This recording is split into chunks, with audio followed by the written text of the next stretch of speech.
feeling drained, defeated, like the weight of the world is on your shoulders and you're just one setback away from collapsing? We've all been there.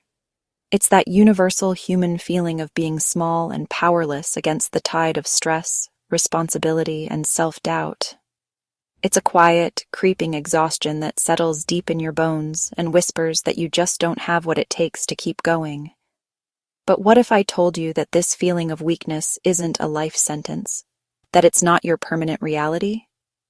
What if that feeling isn't a sign of failure, but a signal, a call to action from your body and mind asking for a new approach? You have the power to shift your state right now, in this moment. We're going to walk through 5 simple, science-backed actions you can take immediately to reclaim your strength. These aren't complex life overhauls. They're small, deliberate steps that build on each other, creating a foundation of resilience from the inside out. So if you're ready to stop feeling overwhelmed and start feeling stronger, let's get into it.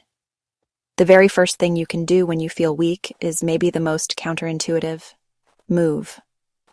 Now, I'm not talking about forcing yourself through a grueling workout. When you feel that depleted, the idea of pushing your limits is the last thing you need. Here's the trap. When we feel weak, our instinct is to curl up, retreat, and stop moving, hoping to save whatever little energy we have left. But that strategy almost always backfires. Too much inactivity can actually make you feel physically weaker and deepen the mental fog. What you need is gentle, mindful movement. Think of it less as exercise and more as a way of reconnecting with your body. And science backs this up. Even low-impact activity can have a huge impact on your state. A simple 15-minute walk can boost your energy and improve your mood. It works by increasing blood flow, getting oxygen and nutrients to your tired muscles and brain, and lowering muscle tension, which helps you feel more relaxed. This isn't about performance, it's about presence. When you go for that walk, don't just go through the motions. Pay attention. Notice your feet on the ground, the rhythm of your breathing, the wind on your skin. This is a form of meditation in motion, and it helps pull you out of that storm of negative thoughts and grounds you in the present moment. It also releases endorphins, the brain's natural feel-good chemicals, which act like a natural anti-anxiety treatment. So, next time that wave of weakness hits, resist the urge to stay completely still. Stand up, stretch, and take a 5-minute walk. Go outside if you can. Studies have found that people who exercise outdoors feel more alive and energetic, with less tension and fatigue. It's a small, achievable act that sends a powerful message to your subconscious. I'm not broken. I can still move. I am still in control. Second, let's get intentional about what you're putting into your body. When we feel weak or stressed, it's so tempting to reach for comfort foods, sugary snacks, greasy meals, or just one more cup of coffee. While those might give you a quick flash of pleasure, they often create a vicious cycle. Sugar causes your energy to spike and then crash hard, leaving you even more tired than before. Too much caffeine can ramp up anxiety and wreck your sleep. Think of your body like an engine. You wouldn't put cheap, low-grade fuel in it and expect it to run well. Your body and brain are no different. Building resilience requires high-quality fuel, because what you eat is a cornerstone of how you manage stress. The key is to focus on 2 simple things: nutrient-dense food and proper hydration. A balanced diet with plenty of protein, complex carbs, vitamins, and minerals is what you need for muscle repair, energy, and overall vitality. B vitamins, which you can find in whole grains and eggs, are essential for producing the neurotransmitters that regulate your mood. Omega-3 fatty acids, found in foods like salmon and walnuts, support your brain health and can help lower anxiety. And maybe even more important than food? Water. Our bodies are about 60% water, and even being just a little dehydrated can have a massive impact on how you feel. It can lead to fatigue, brain fog, irritability, and anxiety. Staying hydrated helps your brain produce serotonin and dopamine, which are key for keeping your mood stable. So, when you feel weakness creeping in, before you do anything else, drink a tall glass of water. It's one of the simplest, most effective ways to support your entire system. This isn't about a restrictive diet. It's about making small, smart choices. Plan for a few healthy snacks, like nuts or fruit, and keep a water bottle handy. These simple acts give your body the steady, reliable energy it needs to handle challenges. The third action is all about taking control of the voice inside your head. When you feel weak, your inner critic gets loud. It's the voice telling you that you're not smart enough, strong enough, or good enough. It replays past failures and predicts future disasters. This negative self-talk isn't just a random thought. It's a powerful force that can paralyze you, making you feel even weaker. But self-doubt is a normal human thing. It's not a sign that you're actually weak. It's usually just your brain's clumsy attempt to protect you from failure or embarrassment. You don't have to let that voice write your reality. The way forward is to consciously practice positive self-talk and set tiny, achievable goals to rebuild your confidence. Start by just noticing your inner dialogue without judging it. When you catch yourself in a negative spiral, just pause. Ask yourself, is this thought true? Is it helpful? Would I ever talk to a friend this way? Almost always, the answer is no. Then you can start to reframe it.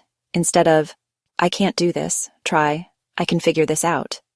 Use simple affirmations like, I am strong and capable, or I'm doing my best, and my best is enough.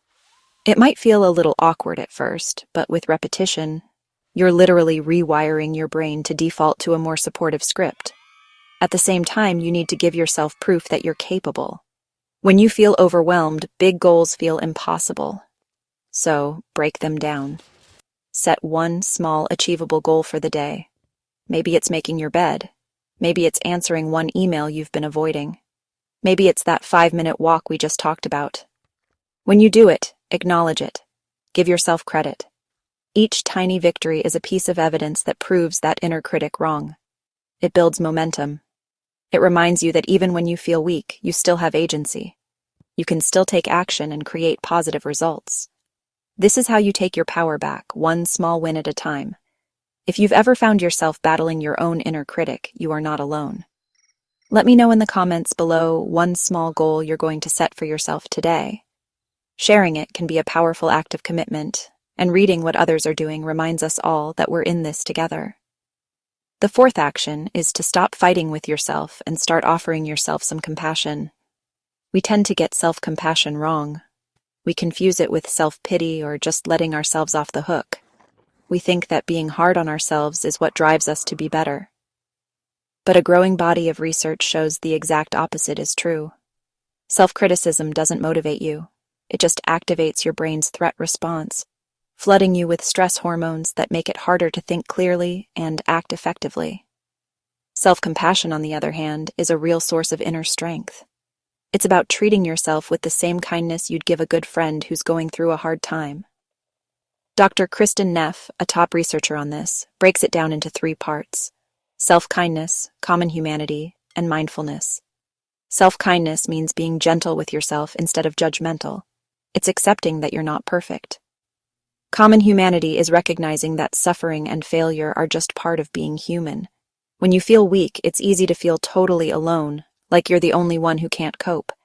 This reminds you that feels this way sometimes. You are not alone. And finally, mindfulness is about observing your negative feelings without getting swept away by them. So how do you actually practice this? When you feel overwhelmed, try putting a hand over your heart and saying something kind to yourself like, "This is a moment of suffering. Suffering is a part of life. May I be kind to myself right now?" It sounds simple, but this tiny act can literally soothe your nervous system and shift you out of fear. Self-compassion isn't about making excuses. It's the antidote to the shame that keeps you stuck. It gives you the emotional safety you need to learn from your setbacks and build the deep resilience to handle whatever life throws at you. And fifth, our final action. You have to honor your basic human needs for rest and connection.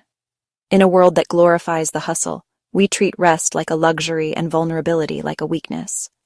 Both of those ideas are completely wrong, and they are major reasons why we feel so drained and defeated. First, let's talk about rest. And I mean real rest, which isn't just about stopping, it's about active recovery. This starts with sleep. Getting 7-9 hours of quality sleep is non-negotiable for your mental and physical health. That's when your body repairs itself, consolidates memories, and regulates the hormones that control your mood and stress levels. If you struggle with sleep, create a relaxing bedtime routine. Shut off screens an hour before bed, make your room dark and cool, and lay off the caffeine in the evening. Beyond sleep, build other kinds of rest into your life: meditation, deep breathing, or just spending quiet time in nature. These things lower stress hormones and restore your emotional balance. Just as important is connection. When we feel weak, our first instinct is often to withdraw and hide. But isolation is the enemy of resilience. Sharing how you feel with a trusted friend, family member, or professional is a profound act of strength. It takes real courage to be vulnerable and say, "I'm not okay and I need help." But when you do, you break out of the lonely echo chamber in your head. It allows you to feel seen and understood. It gives you perspective. Your support network is one of the most critical resources you have for navigating tough times. It reminds you that your worth isn't based on handling everything by yourself. Feeling weak isn't a personal failing. It's a signal that your resources are low. By prioritizing rest and reaching out for real human connection, you're not giving up. You are refueling. You're replenishing the very reserves you need to get back up and face the world with renewed strength. So there you have it. 5 simple, powerful actions you can take when you feel weak. Move your body gently. Fuel yourself with good nutrition and water. Rewrite that negative inner script. Practice self-compassion and prioritize rest and connection. Remember, the goal isn't to never feel weak again.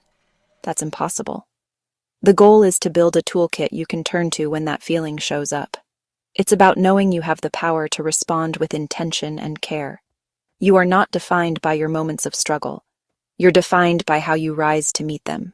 You are so much stronger than you think, and you have everything you need to begin right now.